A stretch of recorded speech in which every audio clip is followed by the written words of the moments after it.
ओम शांति।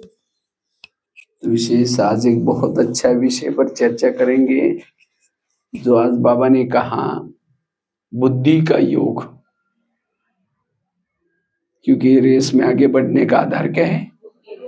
बुद्धि का योग। जितना बुद्धि का योग सभी तरफ से तोड़ करके, देह सहित देह के संबंधों से तोड़ करके किसके साथ लगाना है? बाबा के पास। तब इस रेस में क्या हो जाएंगे? आगे बढ़ जाएंगे, पास विद ऑनर बन जाएंगे। तो बुद्धि का योग, जिसको बाबा कहते हैं योग, क्योंकि इस ब्रह्मा कुमारी में सबसे महत्व का विषय कौन सा है? योग। जिन्होंने योग को समझा वही इस ज्ञान मार्ग में आगे बढ़ सकते हैं। जैसे स्कूलों में जिस बच्चों का इंग्लिश का सब्जेक्ट अच्छा है, उसको कहा जाता है ये आगे बढ़ सकता है, अच्छे मार्क ले सकता है। इसी तरह से ब्रह्मा कुमारी का भी सबसे महत्व का विषय कौन सा है? योग। क्योंकि योग के द्वारा ही हम विकर्माजीत बन सकते हैं, योग के द्वारा ही कर्मातीत बन सकते हैं, योग के द्वारा ही कर्मेंद्रिय जीत बन सकते हैं। जिन्होंने योग का अनुभव किया उसको संसार की कोई भी चीजें आकर्षित नहीं कर सकते। ना विकार आकर्षित करेंगे, ना कोई व्यक्ति आकर्षित करेगी, ना वैभव आकर्षित करेंगे। उसके दिल से सदा गीत गाएगा कौन सा? पाना तासो पा लिया। मुझे कुछ नहीं चाहिए, क्योंकि योग का अनुभव किया। जैसे किसने जिलेबी खाई, उसको मुरमुरा दो, कहेंगे नहीं नहीं जिलेबी खाया, मुरमुरा नहीं चाहिए। तो जिन्होंने योग का अनुभव किया उसके लिए अपने आप इस संसार से उसका बुद्धि का योग क्या हो जाएगा? टूट जाएगा। इसीलिए बाबा बार बार कहते हैं, बच्चे मुझे क्या करो? याद करो, याद करो। ये वास्तव में विकारों के वश में हम क्यों हो जाते हैं? क्योंकि आत्मा को सुख चाहिए। आत्मा को क्या चाहिए? सुख चाहिए। जब हमें संसार से इधर उधर से सुख नहीं मिलता, तब हम विकारों के वश हो जाते हैं। अगर हम योग से सुख लेंगे तो विकार का सुख हमें फीका नहीं लगेगा। अगर कभी हम संस्कार के वश हो जाते हैं, बुराई के वश हो जाते हैं, इसका मतलब मैंने 2-4 दिन से योग का अनुभव नहीं किया। इसलिए इस ज्ञान मार्ग में सबसे महत्व का विषय कौन सा है? योग। हर मुरली में मुझे लगता है ये शब्द जरूर आता है, मुझे याद करो। 2 शब्द आते, एक आत्मा समझो और दूसरा याद करो। तो हम याद को सरल कैसे बनाएं जिसे हम लास्ट से फास्ट जा सकेंगे? और जिसका योग का सब्जेक्ट अच्छा है, वो बाकी तीनों सब्जेक्ट अपने आप क्या हो जाएंगे? अच्छे बन ही जाएंगे। जिन्होंने योग का सब्जेक्ट अच्छा किया, उसका ज्ञान का सब्जेक्ट ऑटोमेटिकली अच्छा होगा। क्योंकि योग लगाने से जो आपको अनुभव होंगे, वो अनुभव ही ज्ञान हो जाएगा। जब मैं शुरू में ज्ञान में आया था, मैं 2 शब्द नहीं बोल सकता था, लेकिन मुझे योग का बहुत इंटरेस्ट था। और योग करते करते आज मेरे सारे सब्जेक्ट, तीनों भी सब्जेक्ट अच्छे हो गए। कहाँ भी मैं केरला में गया था, एक ही टॉपिक के ऊपर लगभग 10 घंटा स्पीच किया था। ये कहां से आया? योग के अनुभव। इसीलिए योग लगाने से हमारा ज्ञान का सब्जेक्ट भी अच्छा होगा, योग लगाने से धारणा का सब्जेक्ट भी अच्छा होगा। क्योंकि योग लगाने से जो सुख मिलेगा, आपको जो भी छोड़ना है अपने आप छूट जाएगा, धारणा भी अच्छी होगी। योग लगाने से आपका सेवा का सब्जेक्ट भी अच्छा होगा। जहां योग युक्त स्थिति है, सेवा उसके पीछे है। हर पल सेवा उसके लिए सेवा है। वो खड़ा रहता है तो भी इसकी सेवा है, वाइब्रेशन फैल रहे हैं। इसीलिए योग के सब्जेक्ट को अच्छा बनाना है। लेकिन योग को अच्छा बनाने के लिए हमें सबसे पहले योग को समझने की जरूरत है। योग 2 प्रकार का है, एक है बैठ करके योग, दूसरा है कर्म का योग। बैठ करके योग, दूसरा कर्म का योग। तो दोनों भी हमें कला सीखनी है। कर्म में योग लगाने की कला सीख लिए और बैठ करके योग लगाने की भी कला सीखनी है। कर्म में योग लगाने से विकर्म विनाश नहीं होते। कर्म में योग क्यों लगाना है? क्योंकि कर्म में योग लगाने से कर्मों का प्रभाव बुद्धि के ऊपर नहीं आएगा। वो अच्छा हुआ, बुरा हुआ, क्या हुआ, उसका प्रभाव नहीं पड़ेगा।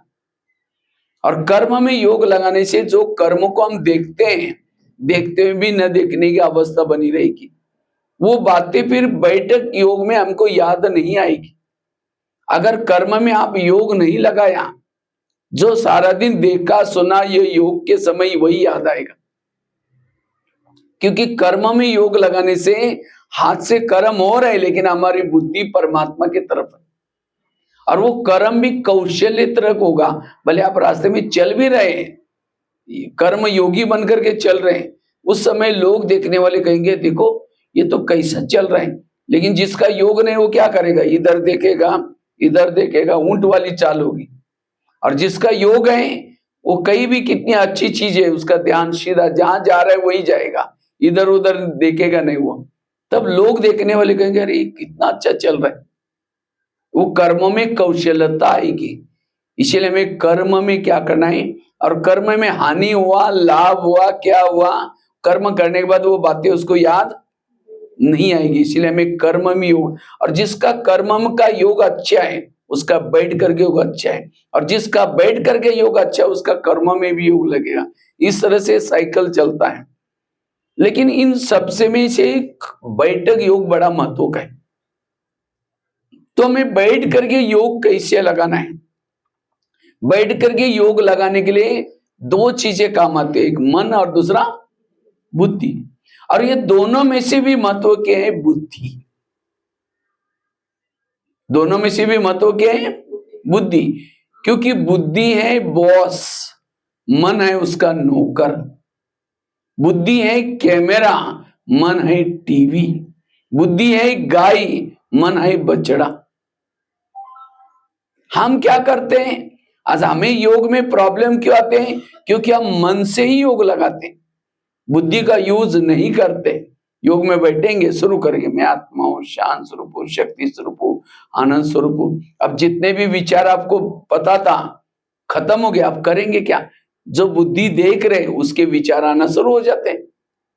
समझे आपको कुछ देना है, कुछ लेना है, किसी से मिलना है, कुछ आपको कहीं जाना था, लेकिन आप आकर के यहाँ बैठ गए।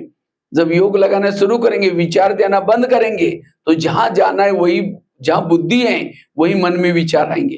फिर सोचे अरे ये क्या हो गया, हम तो योग में बैठे हैं, लाल लाइट भी चल रहे हैं, लेकिन मेरे को वो ख्याल क्यों आ रहे हैं? क्योंकि आपकी बुद्धि वहां है। इसलिए मन से विचार नहीं करो, बुद्धि लगाओ। जहां ध्यान होगा वहां मन होगा, जहां ध्यान होगा वहां मन होगा।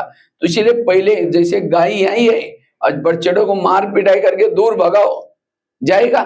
छलांग लगा करके गाय के पास ही आएगा, छलांग। इसी तरह हमारी बुद्धि यहाँ है, और हम मन को कहते जाम तुम परमधाम में जाओ, जाता है 2 मिनट में फिर वापस आ जाता है। इसीलिए पहले गाय को भेजो, बुद्धि को भेजो, पर मन उसके पीछे पीछे जाएगा। अब समझो कैमरा सामने देख रहे हैं और टीवी का दृश्य चैनल चेंज कर रहे हैं, चैनल कितना भी चेंज करेंगे वही आएगा जो कैमरा देख रहे हैं। इसी तरह बुद्धि जिस चीज को देख रहे वही मन में विचार आएगा। तो बुद्धि बहुत महत्व की है। तो ये बुद्धि क्या चीज है? बुद्धि क्या है? बुद्धि एक नेत्र है। बुद्धि एक क्या है? नेत्र है। बुद्धि एक प्रकार का नेत्र, जैसे लाइट चली गई तो हम अंधेरे में देखते हैं, अंधेरे में भी हमको क्या होता है? दिखता है। उस समय कौन क्या काम बुद्धि काम करती है। इधर माचिस रखी है, इधर लाइट का स्विच इधर होगा, या हमें कौन देखता है? उस समय क्या देखता है? बुद्धि देखती है। समझो मैंने आपको एक एग्जाम्पल दिया, एक समझो इसी समय बुद्धि क्या चीज है उसको जानने के लिए आपको एक एग्जाम्पल देता हूँ। मधुबन देखा है किसने? गए हैं मधुबन में। तो इसी समय मैंने आपको कहा कि मधुबन में ओम शांति भवन के सामने आप खड़े हैं। ओम शांति भवन। बैकग्राउंड में पहाड़ी है, साइड पर 2 योगी के गुंबज हैं, बीच में सीढ़ी है, वो चढ़ करके आप ऊपर जा रहे हो ओम शांति भवन के अंदर। जैसे अंदर गए स्वर्ग का मॉडल रखा हुआ है बना करके, उसको देख करके आप ओम शांति भवन के अंदर प्रवेश किया। जैसे ओम शांति भवन के अंदर गए, साइड पर सर्व आत्माओं का पिता का चित्र है, एक साइड पर स्वर्ग का चित्र है। वो देख करके आप पीछे घड़ी बनी है, सतयुग त्रेता द्वापर कलयुग की घड़ी बनी है, वो देख करके आप ओम शांति भवन देख करके नीचे आए। जैसे पांडवन के गेट में आए, कृष्ण वाला गोले वाला चित्र है, उसको देख करके आप शांति स्तंभ के पास गए। शांति स्तंभ मार्बल का बना हुआ है, उसमें लिखा है पवित्र स्तंभ, ज्ञान स्तंभ, शक्ति स्तंभ। ये जो शांति स्तंभ बना हुआ है, ब्रह्मा बाबा के अंतिम संस्कार वहां किए, इसीलिए बहुत ही साइलेंस पीस का अनुभव होता है। उसको चक्कर लगा करके आप 2-3 चक्कर लगा करके बाबा के झोपड़े की तरफ जा रहे हैं। जैसे झोपड़ी की तरफ जाते एक झूला रखा हुआ है, जहां बाबा बैठते थे झूले पर, वहां से आप जैसे झोपड़ी में चले गए, झोपड़ी में गदी रखा हुआ है, उसमें तकिया भी है, उसके पर बैठ करके बाबा पत्र लिखते थे बच्चों को। बहुत सुंदर वाइब्रेशन है वहां का। वहां से आप बाबा के रूम में गए, जहां नीला सा ट्रांसलाइट है, जहां भोग लगाया जाता है। तो जैसे वहां एक खटिया भी रखे है, जहां बाबा निवास करते थे, वहां भी बड़े सुंदर वाइब्रेशन है। वहां से आप पीस पार्क में गए, पीस पार्क जहां ओम का बना हुआ है सीमेंट का, वहां से आप नीचे ज्ञान सरोवर में आए। एक डोम के अंदर बाबा का बहुत सुंदर चित्र है। वहां से किचन कॉम्प्लेक्स के पास गए, किचन के पास गए, वहां से आप नीचे दादी प्रकाश मणि के स्तंभ के पास आए। उसको देख करके आप डायमंड हॉल में चले जाते हैं, जहां अव्यक्त बाबा का मिलन होता है ना। जैसे गुलजार दादी आती थी, बैठती थी, गीत बजता था, हम उड़ के चले जाएंगे, फिर बाबा का अवतरण होता था, कैसे बाबा दृष्टि देते थे, वो साइलेंस का। वहां से आप तपस्या धाम गार्डन के अंदर गए, वहां से पीछे मुड़ गए, एक पहाड़ी पर देखा जहां लिखा हुआ है ओम शांति। ये सब चीजें दिखाई पड़ी, दिखाई पड़ी। किसी किसी के आंख बंद हो रहे, क्या बात दिखाई दे पर? तो ये किसने देखा? आपकी आंखें तो यहां देख रहे, वहां कौन देख रहे? बुद्धि देख रहे। इसको कहते, अभी आपका योग कहाँ लगा था? माउंट आबू में लगा था, पूरा चक्कर लगाया आपने। इसी तरह हम यहाँ बैठे यहाँ, लेकिन बुद्धि के द्वारा यहाँ से अव्यक्त उतन में गए। ब्रह्मा बाबा उठ करके खड़े हो गए, आपको गले लगाया, सामने बिठाया, फिर पावरफुल दृष्टि दे रहे। दृष्टि देते देते मस्तक के ऊपर हाथ रखा, आपका प्रकाश में शरीर भी लोप हो गया। उन बातों को देखना, जब तक ये दृश्य नहीं देखेंगे तब तक योग का अनुभव। हम क्या करते? दृश्य नहीं बनाते, बुद्धि दृश्य की भाषा जानती है, और जब बुद्धि में वो दृश्य आ जाएगा तो ऑटोमेटिकली मन भी वहां जाएगा, वो अनुभव होना शुरू हो जाएगा। ये है बुद्धि। एक माता जी जा रही थी कहीं, तो एक अकबर नमाज पढ़ रहे थे चद्दर बिछा करके। तो माता जी उस चद्दर के ऊपर से गई। अकबर को तो बड़ा गुस्सा आया, आवाज करके बुलाया, लेकिन तो भी आई नहीं। तो 2-3 घंटे के बाद फिर वही माता जी वापिस आई। अकबर ने देखा, अच्छा वही माता जी जो 2-3 घंटा पहले गई थी, मैं नमाज पढ़ रहा था। उसको गुस्से से बुलाया, कहा कि तुम अंधी हो, गूंगी बहरी हो। तो माता जी तो घबरा गई, हाथ जोड़ के कहते, महाराज जी मैंने क्या किया? कहते, तुम 2 घंटा पहले यहां से गई थी। हाँ गई थी। कहते, मैं नमाज पढ़ रहा था, मेरे चद्दर के ऊपर से गई। कहते, हो सकता है महाराज जी मैं गई होगी, क्योंकि 2-3 घंटा जब मैं यहाँ पहले गई थी, मेरा ध्यान ठिकाने पर नहीं था, क्योंकि 2 दिन से मेरा बच्चा, कल मेरा बच्चा स्कूल में गया था, वो वापिस नहीं आया, इसलिए मुझे रात भर नींद भी नहीं आई, क्योंकि मेरे को लगा कि पता नहीं क्या हो गया, कहीं एक्सीडेंट तो नहीं होगा, कोई लेके तो नहीं। जब गया तो जब गांव में गई तो देखा कि बच्चा तो उसके दोस्त के पास रुका था कुछ कारण से, तब मेरा ध्यान ठिकाने पर आया, इसीलिए मेरे से गलती हो गई, मेरा ध्यान यहाँ नहीं था, इसीलिए मैंने आपके चद्दर पर से गई, मेरे से गलती हो गई, मुझे माफ करना। लेकिन कहते हैं मेरा तो ध्यान मेरे बच्चे में था, इसलिए मुझे चद्दर दिखाई नहीं पड़ी। लेकिन आप तो अल्लाह को याद कर रहे थे, उस समय आपका ध्यान तो अल्लाह में था, तो आपने मुझे कैसे देखा? इसका मतलब आपका ध्यान अल्लाह में नहीं था, मेरे में था। तब वो देख करके उसको लगा, सुन करके उसको वंडर लगा, कितनी बड़ी बात कह के जा रहे। इसी तरह हम योग में बैठे हैं, योग लगा रहे हैं, लाल लाइट चल रहा है, गीत बज रहे हैं, और बच्चे ने थाली का आवाज कर दिया, कहेंगे बेटा तुमने क्या गिराया, ध्यान से लेना। इसका मतलब आपका योग बाबा से नहीं लगा। वो थाली का आवाज किसने सुना? कौन सुना? कान ने सुना? कान नहीं सुनता, बुद्धि कानों के द्वारा सुनते। इसका मतलब बुद्धि कहां थी? यही थी। जब बुद्धि आई तो मन कहा था? वो भी आता। जब मन यहाँ आए, बुद्धि आए, तो ऊपर कौन गया? कोई नहीं गया। वो आपका योग नहीं था। भक्ति मार्ग में यही किया, माला जप रहे, राम राम राम राम राम राम, देखना भाई बिल्ली दूध नहीं पे, राम राम राम राम राम राम। अब यहाँ भी बैठे हैं, लेकिन ध्यान अगर नहीं गया, वो योग नहीं है। इसीलिए बाबा कहते हैं ऐसा ध्यान चला जाए, लगन में मगन हो जाए, इससे आपके विकर्म खत्म होंगे, इसे एकाग्रता दिए। इसीलिए ऐसे इसको कहते हैं बुद्धि योग बाबा में लगाना। केवल आपका शरीर बैठा वो कोई मतलब नहीं है, शरीर के साथ ध्यान और मन भी एकाग्र हो जाए, और उससे हमें आत्मा की ज्योति जागृत होती है, आत्मा भी। लेकिन वो बुद्धि क्यों नहीं परमात्मा में नहीं जाती? ये सारा जो ज्ञान आज जो मुरली सुनते हैं, ये किस लिए सुनते हैं? बच्चे विनाश होने वाला है, सतयुग आने वाला है, अब समय कम है, ताकि बुद्धि हमारी कहीं भी संसार में न रहे, इसके लिए बुद्धि। लेकिन फिर भी हमारी बुद्धि क्या करते हैं? बार बार किसी व्यक्ति में लग जाते हैं, किसी व्यक्ति कहां कहां लग जाते हैं, किसने अपमान किया उसकी में लग जाते हैं, किसने मेरी निंदा की उसमें लग जाते हैं, किसने मेरे को पूछा नहीं उसके में लग जाते हैं। इसका मतलब हमने ज्ञान को समझा ही नहीं, ड्रामा को समझा ही नहीं, कर्म गति को समझा ही नहीं। किसने अपमान किया, क्यों किया? टाली कभी एक हाथ से, अगर मेरा अपमान किया इसका मतलब मैंने भी कभी किया था, आज मेरा पूरा हो गया।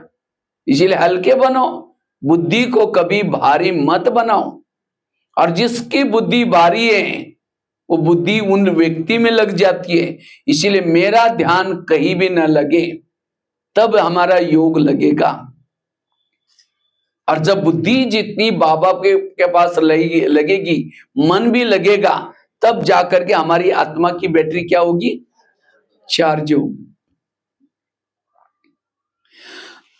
जैसे आईने के ऊपर धूल है, धूल वाले आईने में चेहरा दिखाई नहीं पड़ता। इसी तरह सारा दिन जितने निगेटिव विचार करेंगे, व्यर्थ सोचेंगे, व्यर्थों की धूल आएगी। उसी धूल वाले बुद्धि में ना परमधाम दिखता, ना परमात्मा दिखता है। इसलिए व्यर्थ संकल्प से बचना। और जितना बुद्धि सोचे, जैसे आकाश के चंद्रमा को पानी में देखना है, तो पानी कैसा चाहिए? स्थिर चाहिए, स्वच्छ चाहिए। इसी तरह परमधाम के परमात्मा को हमें अपने बुद्धि में देखना है, तो हमारे बुद्धि कैसा चाहिए? स्वच्छ चाहिए। मन हमारा एकाग्र चाहिए, स्थिर चाहिए, तब हम अपने बुद्धि में परमात्मा को देख सकते हैं। इस नेत्र से बाबा को देख सकते हैं। लेकिन योग की विधि क्या है? कैसे हम योग लगाए? बुद्धि को तो समझ लिया ना, बुद्धि क्या चीज है। ये बुद्धि को हल्का रखना, स्वच्छ रखना, ये टोटल ज्ञान। इसीलिए जितना मुरली के द्वारा अब बुद्धि को जितना, क्योंकि बुद्धि आत्मा का सहयोगी है, असली मित्र है। जितना बुद्धि आपको सहयोग करेंगी, उतना आपको आपका योग लगेगा।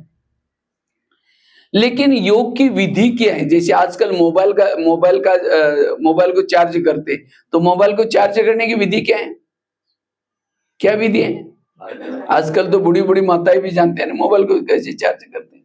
कहीं रोड पर डाल दो मोबाइल को, चार्ज होगा। हाँ, कहीं उसको बगीचे में डाल दो, चार्ज होगा। मोबाइल को चार्ज करने के लिए दिन में एक बार क्या करते हैं, उसको प्लग के पास लाकर रखते हैं। प्लग जहां अलग अलग प्लग का स्थान बना है, प्लग के नीचे ला करके रखेंगे मोबाइल को। इसी तरह ये शरीर भी हमारा क्या है, मोबाइल है, और आत्मा उसकी क्या है, बैटरी है। तो आत्मा रूपी बैटरी को चार्ज करने के लिए बाबा ने जगह जगह पर प्लग के पॉइंट बनाया। ये सेंटर्स क्या है, पाठशाला क्या है, ये मोबाइल का चार्जिंग करने का प्लग का पॉइंट है, जहां बाबा की स्पेशल लाइट आ रही है। तो हमें अपने मोबाइल को क्या करना पड़ेगा, दिन में एक बार प्लग के पास लाना पड़ेगा। कई तो कहते हैं हम घर में योग लगाते हैं, घर में करने से थोड़ी चलते। बाबा ने जो योग्य स्थान बनाया हमें वहां लाना पड़ेगा। अच्छा, मोबाइल को प्लग के पास लाकर रखा, रात भर रखा, लेकिन उसकी तारे प्लग में डाली नहीं, होगा चार्ज? इसी तरह हमने शरीर को क्लास में ला करके पटका दिया, हाँ? लेकिन मन बुद्धि ऊपर लगा ही नहीं, यहीं बैठे रहे इसे, तो क्या चार्ज होंगे? अच्छा, एक तार डाली दूसरी बाहर है तो भी मोबाइल चार्ज, और चार्ज मोबाइल नहीं होता, उसके अंदर की बैटरी चार्ज होती है। अब योग लगाने से कोई हमारे शरीर में ताकत नहीं आएगी, ताकत किस में आते हैं, आत्मा में आते हैं। इसीलिए दोनों भी तारे लगाओ, निगेटिव और पॉजिटिव। अच्छा, दोनों तारे डाली, लेकिन बाजू का बटन रात भर बंद था, होगा चार्ज? इसी तरह हमने भी शरीर को ला करके पटका दिया, मन बुद्धि बाबा में लगाई, लेकिन स्मृति का स्विच ऑफ है, कुछ सोचे नहीं, डब के बैठे, बस चार्ज होंगे? इसीलिए यहां आकर के ढक होकर के बैठो नहीं। बाबा क्यों कहते, कहां आए हो, किसके पास आए हो, ये इसको जितना स्मृति में रखेंगे उतना आपकी बैटरी क्या हो जाएगी, चार्ज हो जाएगी। इसीलिए स्विच चालू करो, बाबा के उपकारों को याद करो, प्राप्तियों को याद करो, बाबा मुझे क्या से क्या बना रहा है उसको याद करो। है बाबा के कुछ उपकार, है उपकार। अगर एक उपकार को भी याद करो, आंखों से आंसू आएंगे, घंटों तक बैठ जाएंगे। समझो कोई व्यक्ति गटर में गिरा है, लोग थूक के जा रहे हैं, कान पकड़ कर, नाक पकड़ करके जा रहे हैं, वो सड़ रहा है, गल रहे हैं, लेकिन लोग आ जा रहे हैं उसके दर। लेकिन एक व्यक्ति आया, उसने बहुत अच्छे कपड़े भी पहने थे, लेकिन देखा कि वो व्यक्ति गटर में गिरा है, वो सीधा उस गटर में उतरा। उसने ये नहीं सोचा कि मेरे कपड़े खराब हो जाएगी, इसकी बदबू मुझे लग जाएगी, उसकी बीमारी लग जाएगी, वो कुछ नहीं सोचा, सीधा गटर में उतरा, उस व्यक्ति को निकाला, और निकाल करके सीधा उसने अपने गले लगाया। ये नहीं सोचे मेरे कपड़े खराब हो जाएंगे, उसकी आंखों के आंसू पोंछे, और सीधा उसको उठा करके अपनी एसी गाड़ी में लाकर रख दिया। ये भी नहीं सोचे कि मेरी गाड़ी खराब हो जाएगी, ये भी नहीं कहा कि तुम अभी निकाल रहे, तुम जाओ अपने घर में, सीधा गाड़ी में बिठाया, घर में लेके आया, और रोज उस व्यक्ति को नहला रहे, धुला रहे, मालिश पालिश कर रहे, दवाई पिला रहे। वो कभी व्यक्ति भूलेगा? कभी कहेगा मैं कभी नहीं भूलूंगा, इसने मुझे ये दान दिया है। इसी तरह आज हम भी 63 जन्मों से विकारों के गटर में गिरे थे। किसने उठाया? हाँ, उठाया नहीं तो छोड़ो, कितने हमारी भाई बहनें हर जन्म में मिले होंगे, कितनी रिश्तेदारी मिले होंगे, किसी ने उठाया? उठाने के तो छोड़ो, और इस लात मार करके गिरा दिया, हमने शादी की, तुमको करनी पड़ेगी, नहीं तो हमको लोग क्या बोलेंगे, और ही गिराया। बाबा परम धाम से आया, कहां आपका ये शहर, कहां आपकी गलियां, और परम धाम से निकलते समय भगवान ने यह सोच के भी आया था, मैं भोपाल में जब जाऊंगा इसके गली में भी जाऊंगा, इसको भी मेरा संदेश दूंगा, ज्ञान का डमरू बजा बजा करके सारे अगम निगम के भेद में इसके सामने खोलूंगा। देखो उस वहां से आते समय आपको भी याद करके आया, और आ करके सारा ज्ञान आपको बताया। कितना बड़ा उपकार है। और बाबा ने केवल हमको गटर से निकाला नहीं, निकाल करके सेंटर पर लाया, 7 दिन तक नहलाया, रोज माली बनकर के आपके साथ में है, सदगुरु बनकर के साथ में है। अभी भी हम, अगर बाबा साथ में ना होता, आप 1 महीना भी पवित्र नहीं रह सकते। हर पल भले दिखता नहीं, वो साथ में है।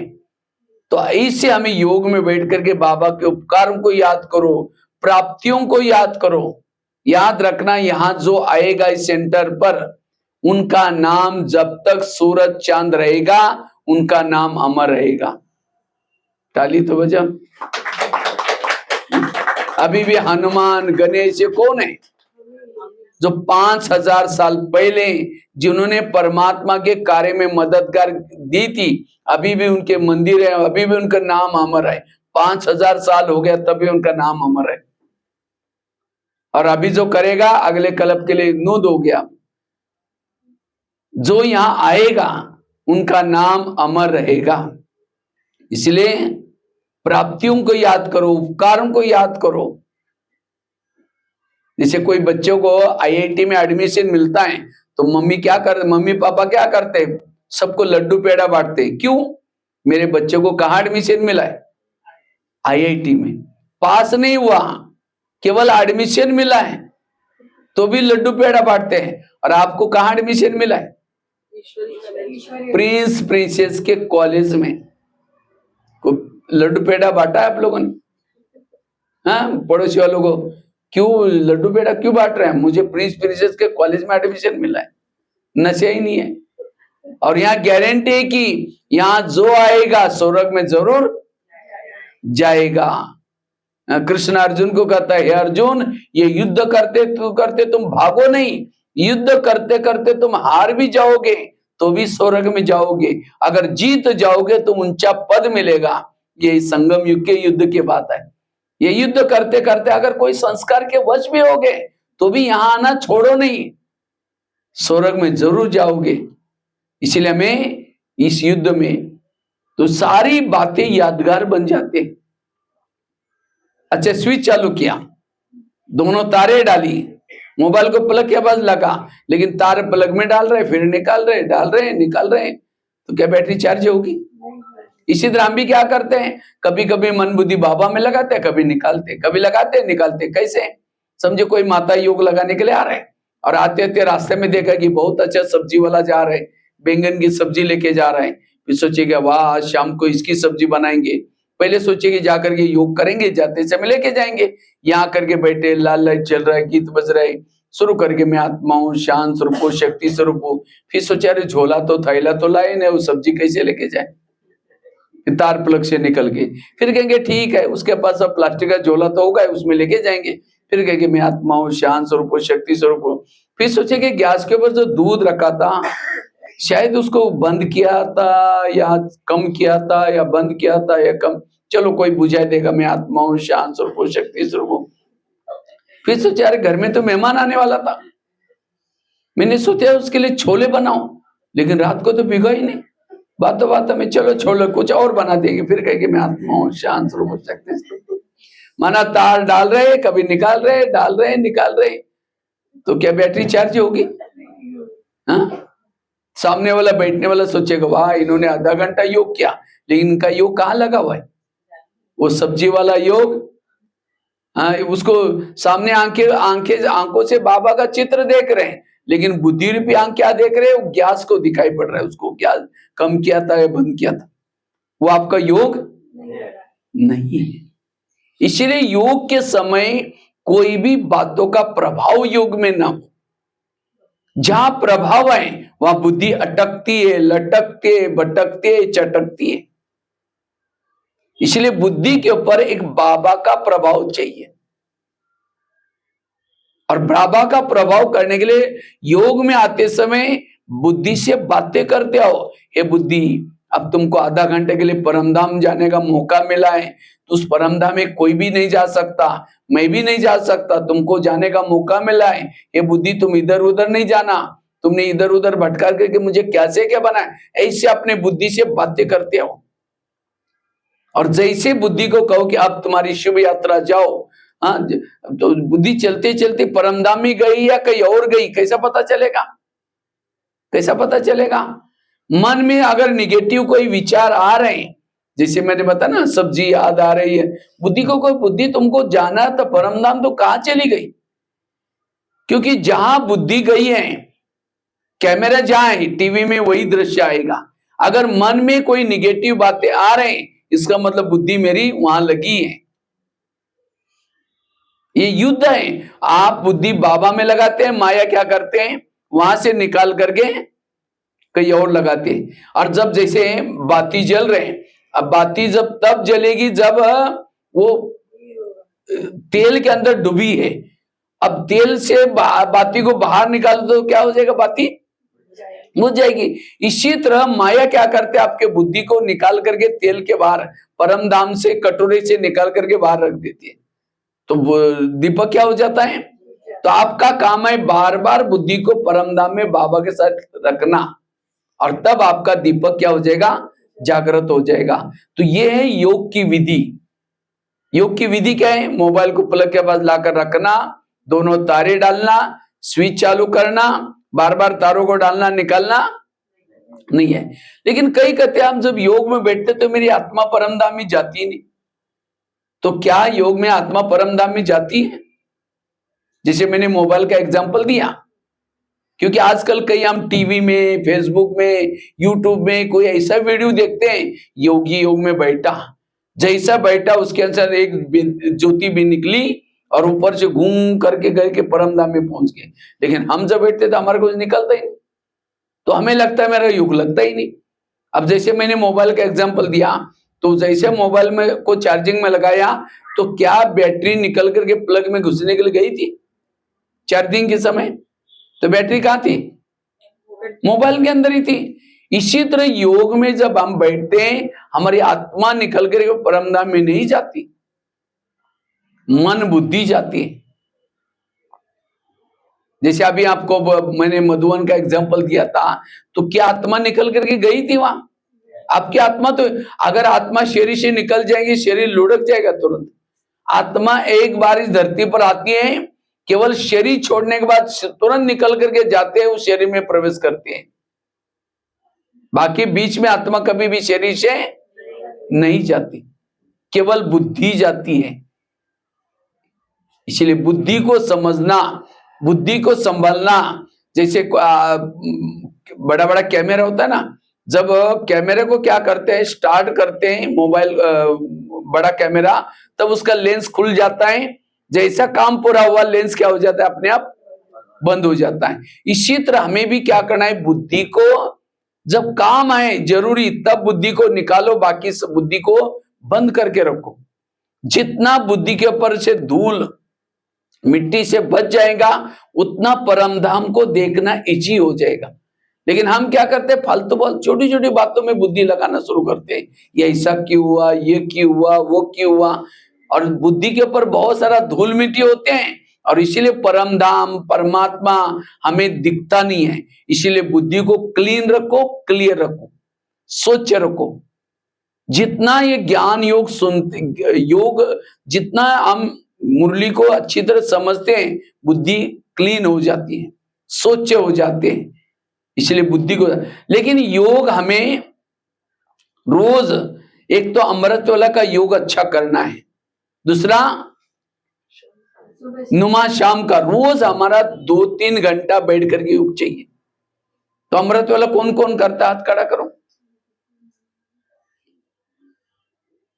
बाकी नहीं करते, तो आज से शुरू करेंगे, क्योंकि अमृत वेला सबसे महत्व का योग है। अगर अमृत वेला कोई करते भी होगे, जिन्होंने हाथ भी खड़ा किया, अगर आप अमृत वेला के समय आपका कोई वीडियो बनाई जाए और वही आपको 10 बजे दिखाई जाइए, सवेरे का आपका अमृत वेला का वीडियो है, क्योंकि मेरा है, मैंने ऐसा किया था, दीवार के सारे बैठे, मुंह खुला, आंखें बंद, 2 बार मच्छर अंदर भी गया और बाहर भी आया, पता भी नहीं चला। अगर ऐसा योग करेंगे तो उस योग में फायदा कैसा होगा? इसलिए अमृत वेला अलर्ट होकर के करो। जैसे कोई मेहमान को घर में बुलाओ, लेकिन मेहमान आने से पहले अंदर से कुंडी लगा करके सो जाओ, वो बेल बजा रहे, घंटी बजा रहे, दरवाजा नहीं खोलो, उसको कैसा लगेगा? अरे कैसे लोग हैं, इन्होंने मुझे बुलाया, दरवाजा बंद करके वो तो चला जाएगा। फिर फोन करो कि क्या बात आप आई नहीं, कहेगा मैं आया था, बेल बजाई थी, आपने दरवाजा नहीं खोला, नहीं नहीं प्लीज आओ, फिर आया, फिर बेल बजाई, फिर अंदर कुंडी बंद किया, तीसरी बार फिर कौन फोन करो, क्या बोलेगा, मैं कभी नहीं आऊंगा, मैं जब भी आता आप दरवाजे बंद करते। इसलिए अमृत वाला उठेंगे, बाबा को निमंत्रण देंगे, मीठे बाबा, प्यारे बाबा, जाओ हम आपसे बातें करनी है, बातें करनी है। अब बाबा को तो निमंत्रण दिया, दरवाजे खिड़की तेरे द्वार खड़ा भगवान, भगत भरले झोली भगत, तो हम शांति हो गया। इसलिए आंखें खोल करके बैठो, और केवल खोल के भी नहीं, अब कोई घर में मेहमान को बुलाओ, मेहमान तो आ गया और उसके खिड़की के तरफ वो उसके चेहरे की तरफ देखते रहो, वो कहेगा फोन क्यों किया था। तो कई भाई बहन अमृत वाला करेंगे लेकिन बाबा के फोटो की तरफ देखते रहेंगे, झूमते रहेंगे, वो योग नहीं है। बाबा से बातें करो, बाबा आपने मुझे क्या से क्या बनाया, बाबा कितना उपकार किया। इसीलिए योग में कई क्या करेंगे, बाबा के फोटो की तरफ देखते रहेंगे अमृत वाला, फिर देखेंगे और घड़ी में देखेंगे, और कब तक देखना है। मैं जब कई क्लास कराता ना, क्लास करते सुनते सुनते कई माताएं घड़ी की तरफ देखते हैं, हम समझ गए इनका बुद्धि यहाँ से हट गई, अभी सुनने वाले नहीं है, मैं ओम शांति कर लेता तुरंत। योग में बैठते समय लगन में मगन होकर के बैठो, घड़ी को बार बार नहीं देखो कि कितना बजे और कब तक देखना है, ये केवल टाइम पास वाला योग थोड़ी है, थोड़ा देर भी करो लेकिन विधि पूर्वक करो, लगन में मगन वाला करो। इसलिए हमें अमृत वेला के समय आंखें खोल करके बैठना है, बंद नहीं रखनी है, और तब आपको सारा दिन आपकी बैटरी चार्ज होगी, अनुभव हो जाएगा। कई तो क्या करते हैं, मैं आत्मा और शांत स्वरूप शक्ति से अब जा रहे चांद सूरज तारांगन के पार। अब तारांगन के पार जाकर के कोई झुटका लगा दे, नीचे हड्डी गुड्डी टूट जाएगी, इतना ऊंचाई से गिर जाएगा। एक कुमारी ने मुझे क्वेश्चन पूछा, कहते भाई साहब मैं अमृतवेला उठती हूँ लेकिन परमधाम में नहीं जाती हूँ। हमने कहा क्यों? कहते उसी समय हमारे घर के ऊपर बहुत अंधेरा होता है, इसलिए कहते परमधाम में नहीं जाती हूँ। एक कुमार ने मुझे क्वेश्चन पूछा, कहते भाई साहब मैं अमृतवेला उठता हूँ, उठता ही नहीं, मेरी नींद ही नहीं खुलती। हमने कहा क्यों? अलार्म लगाए करो। कहता अलार्म तो लगाता हूँ लेकिन अलार्म तो सुनाई नहीं पड़ता। हमने कहा क्यों? कहता मैं सोने के लिए उस समय परमधाम में जाता हूँ और अलार्म तो धरती पर बजता है। देखो कैसे कैसे क्वेश्चन पढ़ते। बाबा कहते हैं बच्चे रोज मैं तुम्हारे घर में आता हूँ, दिखाई पड़ता है बाबा? आपके घर में बाबा आता है, जहां बाबा के बच्चे बने बाबा हर एक के पास आता है, दिखता है। जैसे कोई शराबी शराब पी करके गटर में पड़ा है और उसको कोई कहे 10 रुपए ले लो घर में जाकर सो जाओ, वो क्या कहेगा? मैं राजा हूं, मुझे कुछ नहीं चाहिए।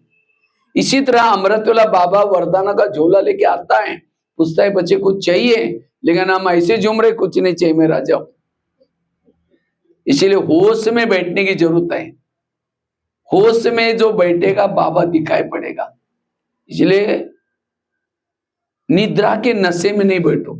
अब किसी के चेहरे पर मेकअप हो रहा है, वो झुटका लगा दे, यहाँ का मेकअप यहाँ पहुंच जाएगा।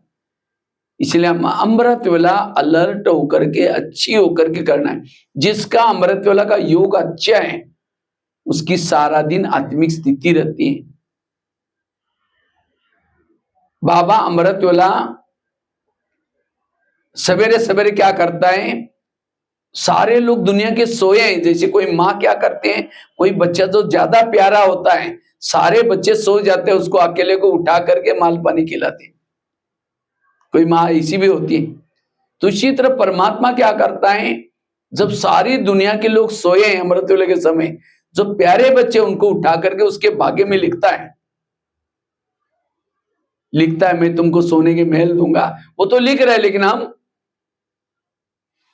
झुटका लगा रहे। तो जी किसी के चेहरे पर मेकअप हो रहे हैं, झुटका लगा दे, यहाँ का मेकअप यहाँ पहुंच जाएगा।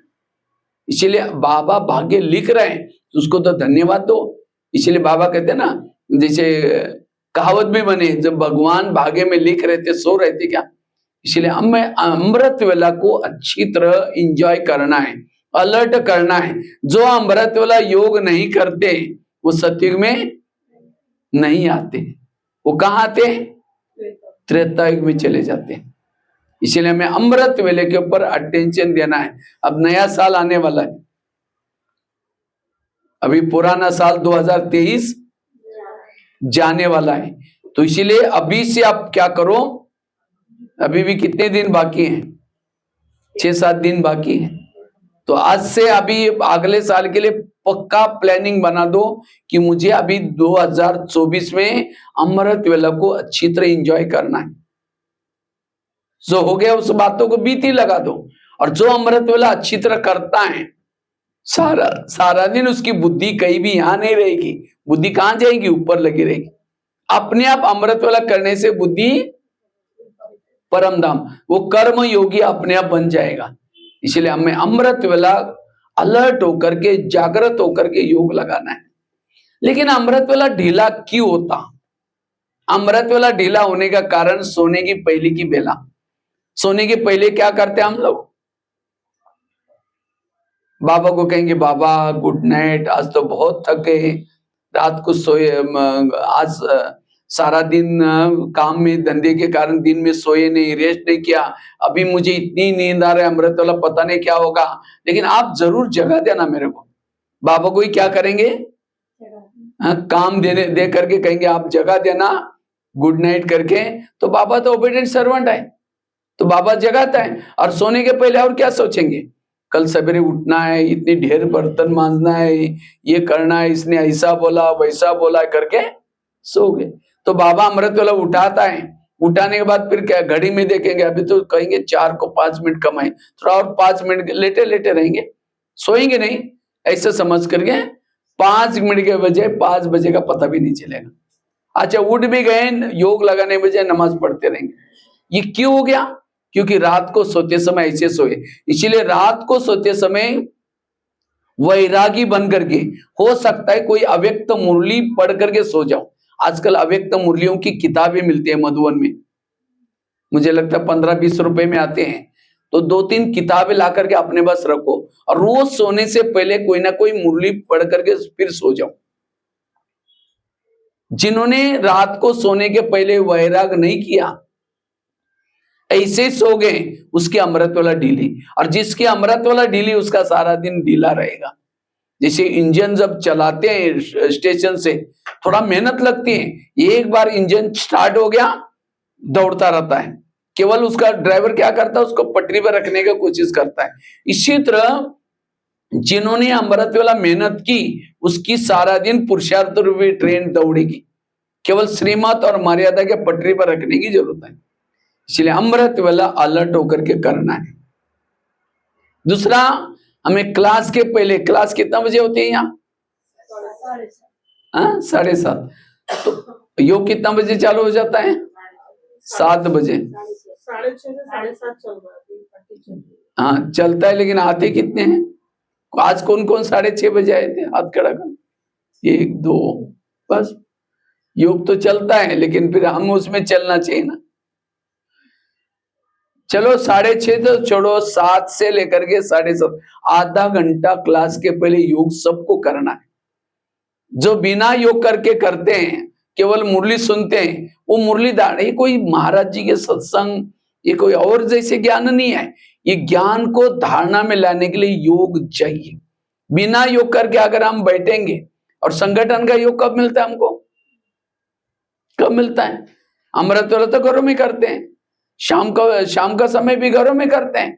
मुझे लगता है केवल क्लास के पहले का योग ही हमें संगठन का योग मिलता है। अभी आने वाले 18 जनवरी, उस 18 जनवरी के कम से कम 1 महीना तो आप क्या करो, क्लास के पहले आकर के आधा घंटे का योग सबको करना है। क्योंकि ज्ञान तो बहुत हो गया, अब जरूरी है योग की। जैसे खेती में धान डालते हैं, उसे पहले क्या करते हैं? हल चलाते, फिर बाद में धान डालते हैं। इसी तरह ज्ञान का बीज हमारे दिमाग में डालना है, पहले क्या करो? हल चलाओ, अर्थात योग करके फिर मुरली सुनो। तो क्लास के पहले हर एक को क्या करना? आधा घंटा योग जरूर करना है। तो कितना घंटा हो जाएगा? 1.5 घंटा। उसके बाद रात को सोने से पहले आप 15-20 मिनट अच्छी तरह योग करके फिर सो जाना।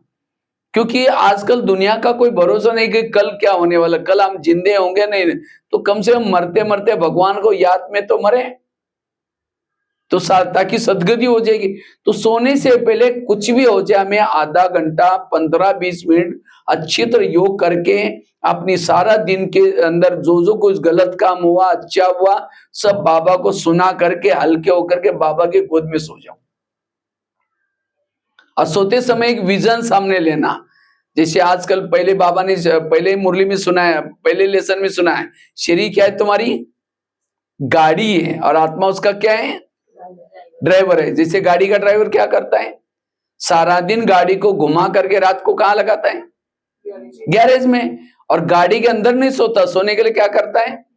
और आजकल को जो मकान बनाते हैं बड़े बड़े शहरों में, नीचे से पिलर उठाते हैं, क्योंकि पार्किंग का ज्यादा प्रॉब्लम आता है, इसलिए क्या करते हैं, हर एक पार्किंग क्या करता है, अपनी बिल्डिंग होती है उसको पिलर उठा करके नीचे पार्किंग होता है, और रहने का कहाँ होता है? ऊपर। तो हमें भी क्या करना है, ये तीन लोग भी क्या है, ये सृष्टि है, ड्राइवर गाड़ियों रखने का स्थान, और ड्राइवर का कहाँ घर का है? परम धाम। तो हमें अपनी गाड़ी को सारा दिन सेवा करके कार्य धंधा करके रात को उसको क्या लगाना है, बेड रूपी गैरेज पर लगाना है। बेड है हमारा गाड़ी का गैरेज।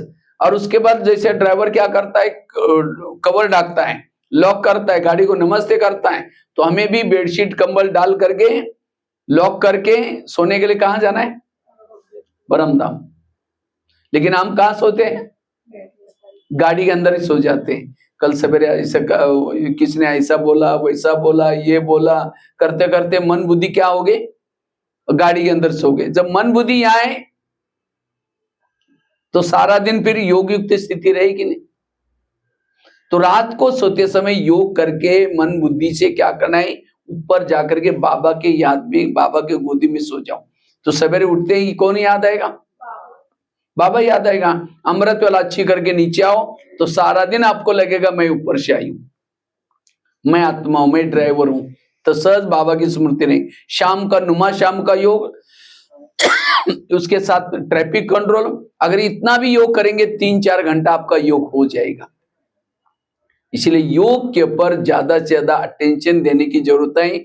इसलिए आपको योग की विधि बताई, बुद्धि क्या ही बताई, लेकिन योग लगाने के लिए कुछ धारणाएं जरूरी है। केवल मैं आपको धारणा को गिनाता हूं, उसके डिटेल में नहीं जाता हूं। अगर वो धारणा आपके जीवन में नहीं है तो आप योग लगा। पहली धारणा है, अगर योग लगाना है, पर चिंतन से बचे रहो। जो पर चिंतन करता है वो योग की अनुभूति नहीं कर सकता, कि परचिंतन और योग का कनेक्शन क्या है। अब किसी के घर में जाओ, उनके बच्चे भी बैठा है, बाप भी बैठा है, और बच्चों को कहिए तो बच्चा नालायक है, ये ठीक नहीं है, ऐसा है वैसा है, और बाप को कहेंगे बहुत अच्छे, आप कितने अच्छे, बाप क्या कहेगा, तुम पहले यहां से भाग जाओ।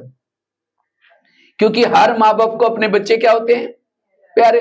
इसी तरह सारा दिन कहेंगे वो बहन ऐसे, वो भाई ऐसे, मेरी भाभी ऐसे, पड़ोसी ऐसे, सारा दिन दूसरे की बुराई करेंगे, निंदा नालिश करेंगे, और शाम को योग में बैठेंगे, मीठे बाबा, प्यारे बाबा, शांति के सागर, दया के सागर। बाबा कहेगा तुम यहाँ से भाग जाओ, तुमने मेरे बच्चों को गिलानी की, तुम मेरे को अच्छा बोलता है। इसलिए सारा दिन मुझे किसी के दोष ना देखने, ना परचिंतन करना है। अगर परचिंतन करेंगे योग आपका नहीं लगेगा। दूसरी धारणा है, श्रीमत प्रमाण चलो। जितना श्रीमत प्रमाण चलेंगे आपका बुद्धि का योग बाबा के साथ लगा रहेगा, आपका योग लगे। क्यों? श्रीमत और योग का क्या कनेक्शन है? समझो कोई भी माँ बच्चों को प्यार करते, कब करते हैं? जब वो बच्चा माँ का कहना मानता है, सवेरे जल्दी उठाएगी, अच्छे कपड़े पहनाएगी, और कई डायरेक्शन देते हैं, देखो बेटा कपड़े गंदे नहीं करना, पढ़ना लड़ना नहीं, झगड़ना नहीं। बच्चा जाता है, लड़ता है, झगड़ता है, कपड़े गंदे करके आता है, और शाम को कहता है मम्मी मम्मी मम्मी किचन से देखेगी, मैंने जो उसको कहा करके आया नहीं करके, बोले तुम चलत्र में आई ठीक हो, जाएगी जाकर 2 थप्पड़ लगा देगी, तुमको कहना कितना अच्छा कहा, तुम गंदा हो कह रहे हैं। इसी तरह सारा दिन हमें बाबा अमृत वाला सवेरे जल्दी उठाता है, फरिश्ता ड्रेस पहनाते हैं। ये मुरली क्या है, मम्मी ने क्या करने के लिए बोला और मम्मी ने क्या मना किया, हम जो मना किया उसको कर लेते हैं, जो करने के लिए उसको करते नहीं।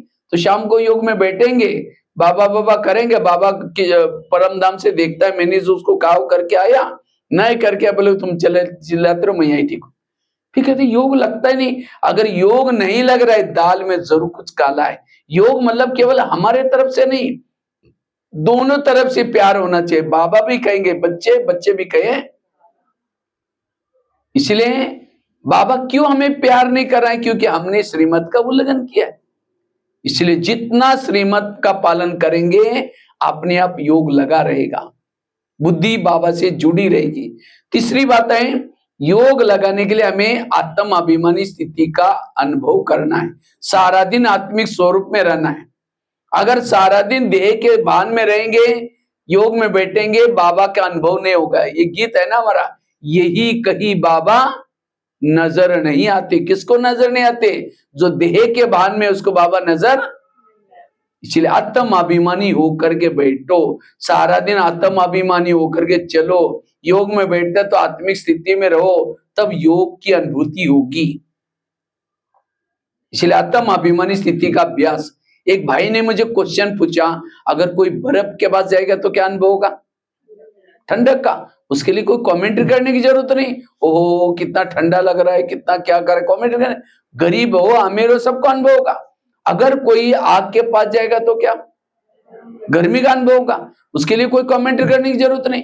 इसी तरह सर्वशक्तिवान बाबा के पास हो गए कोई बैठेगा तो शक्ति का अनुभव। लेकिन कहता है मैं मधुबन में डायमंड हॉल में गया था, 5 घंटा 4 घंटा बाबा बैठा था वहां डायमंड हॉल में, गुलजार दादी के तन में। और मैंने बहनों से जुगाड़ लगा करके स्टेज के पास ही जगह लिया था, नजदीक। लेकिन 4 घंटा बैठा, मुझे कुछ अनुभव ही नहीं हुआ। प्रश्न पूछा उसने, ऐसे कैसे हो गया? तो मैंने एक छोटा सा एग्जाम्पल दिया उसको। एक बड़ा सा चुंबक है, चुंबक के सामने लोहे के टुकड़े डालो तो क्या हो जाएगा? तुरंत खींच लेगा, चुंबक पावरफुल है। लेकिन लोहे के टुकड़ों को बड़ा सा कपड़ा लेकर के, बहुत लंबा कपड़ा लेकर के, उसके अंदर लपेट लपेट करके गांठ के अंदर रखो, हिलेगा? चुंबक खराब है, चुंबक अच्छा है। हमने उस लोहे के टुकड़ों को किस में डाला है? कपड़े के अंदर। इसी तरह बाबा भी एक चुंबक है, लेकिन उस चुंबक के सामने हम देह बांध के कपड़े के अंदर लपेट करके बैठेंगे, कोई अनुभव नहीं होगा। इसलिए योग का आधार है आत्मिक स्थिति का अभ्यास, आत्म अभिमानी होकर के रहना। पहली धारणा कौन सी बताई? बर चिंतन नहीं करना। दूसरी धारणा बताई श्रीमत का पालन। तीसरी बताए आत्म अभिमानी होकर। चौथी धारणा है, अगर योग की अनुभूति करना है, पॉजिटिव रहना, सकारात्मक रहना, व्यर्थों से मुक्त बनना। जितना ज्यादा सोचेंगे मन भारी होता है, भारी मन ऊपर, एक लोहे का मन लेकर के फेंको ऊपर जाएगा नीचे आएगा, क्योंकि भारी है। इसी तरह मन को मन मत बनाओ, भारी मत बनाओ। और आजकल जो माया आ रहे बच्चों के सामने, निगेटिव के रूप में आती है, व्यर्थ संकल्प के रूप में आते हैं। इसीलिए मन को हल्का रखो।